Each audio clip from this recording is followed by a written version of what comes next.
आज श्री शिव पुराण कथा का प्रथम खंड का 8वां अध्याय सुनाती हूँ। ब्रह्मा जी ने कहा, हे नारद, मेरे तथा विष्णु द्वारा की गई स्तुति को सुनकर भगवान सदाशिव ने मुस्कुराते हुए इस प्रकार कहा, हे ब्राह्मण तथा हे विष्णु, तुमने हमारी माया के मोह में पड़कर परस्पर युद्ध किया और अंत में हमने तुम दोनों को अपना भक्त जानकर अपना लिंग स्वरूप प्रकट किया, जिसे तुम दोनों में कोई नहीं पहचान सका। अब तुम्हें यह उचित है कि पारस्परिक विरोध भाव को त्याग कर तुम दोनों ही अहंकार को नष्ट कर दो और वह कार्य करो जिसकी हम तुम्हें आज्ञा देते हैं। हे नारद, इतना कहकर भगवान सदाशिव ने श्वास के मार्ग द्वारा मुझे संपूर्ण वेद पढ़ा दिए। तदुपरांत वे 5 मंत्र भी बताए जिनमें संपूर्ण विद्याएं अंतर्निहित है। उन्होंने सर्वप्रथम प्रणव की शिक्षा दी, जिसके अक्षर वेद कहलाते हैं। शिव जी का सर्वप्रथम वाक्य वही है। तदुपरांत उन्होंने 24 अक्षरों से युक्त वेदों की माता गायत्री का उपदेश दिया। फिर महामृत्युंजय मंत्र की शिक्षा देने के उपरांत उस चिंतामणि मंत्र को सिखाया जो भक्तों को महान सुख देता है। उस वेद तथा मंत्रों को पढ़कर हमें अत्यंत प्रसन्नता हुई। उस समय मैं तथा विष्णु जी कृतज्ञता भरी दृष्टि से उन महेश्वर भगवान की ओर देखने लगे और दर्शन के उस आनंद के आचूड़ निमग्न हो गए। उन परम प्रभु के दर्शन से हमें जो सुख प्राप्त हुआ उसका वर्णन किसी भी प्रकार नहीं किया जा सकता। हमारे इन अनन्य प्रेम को देखकर भगवान महेश्वर को भी प्रसन्नता हुई। तब उन्होंने मुझसे यह कहा, हे प्रभु, तुम धन्य हो जो तुम्हें मेरी कृपा से संपूर्ण सृष्टि का स्वामी होने का सौभाग्य प्राप्त हुआ।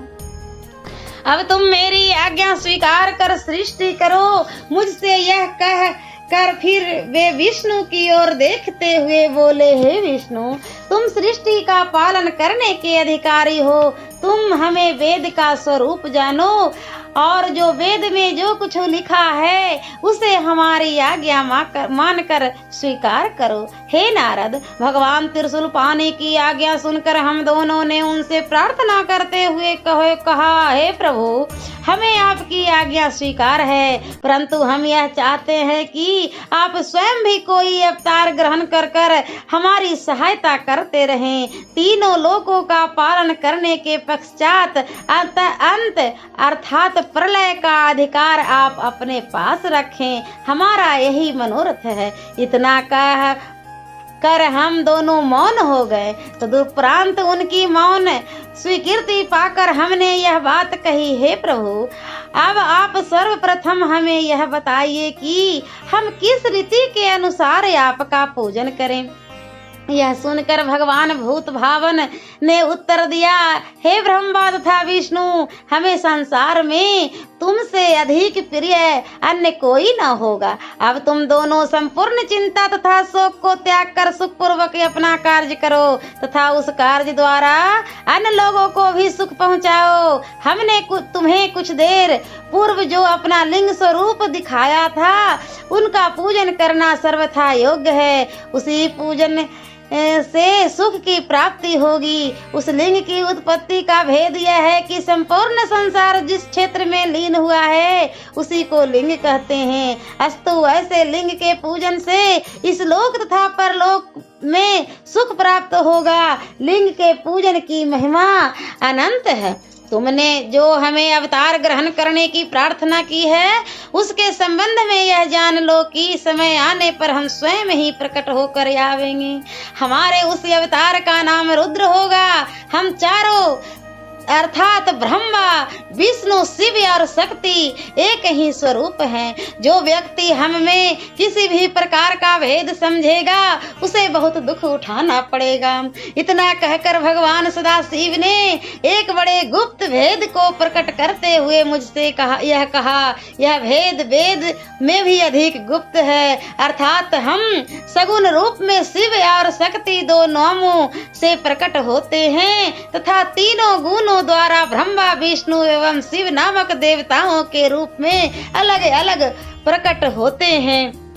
किसी कल्प के पहले विष्णु फिर ब्रह्मा तदुपरांत रुद्र की उत्पत्ति होती है। तो किसी कल्प में पहले शिव फिर विष्णु तथा तत्पश्चात ब्रह्मा की उत्पत्ति होती है। इस प्रकार तुम दोनों शक्ति के चिन्हों से रजोगुण एवं सतोगुण का ग्रहण करते हो। अर्थात महादेव हमारे ही अंश से उत्पन्न होकर हमारे ही तमोगुणी स्वरूप है। उनके अधीन प्रलय कार्य रहता है।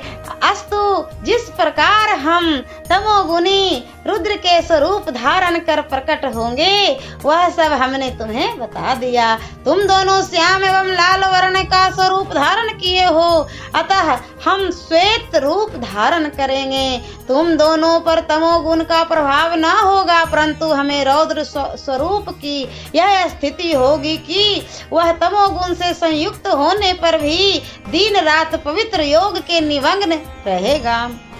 हे नारद, मुझे यह आज्ञा देकर भगवान सदाशिव ने विष्णु की ओर देखते हुए यह कहा, हे विष्णु, तू संपूर्ण जीवों की भली भांति पालन करना।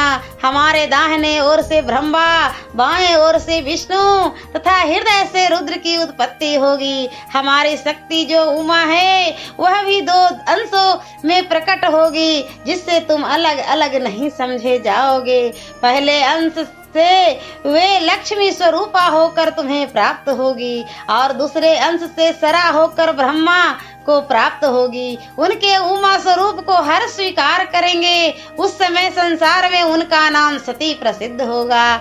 इस प्रकार ब्रह्मा, विष्णु तथा हर यह तीनों देवता हम अपनी शक्तियों के साथ रहकर वेद का पूजन करेंगे। अस्तु तुम दोनों को उचित है कि तुम हमारी उस आज्ञा का अनुसरण करो।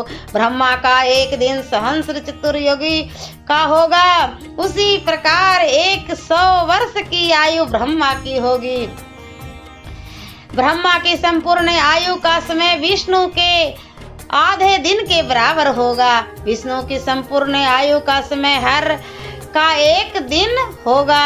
ऐसा एक दिन व्यतीत हो जाने पर हमारा सगुण स्वरूप निर्गुण होकर प्रलय कर दिया जाएगा।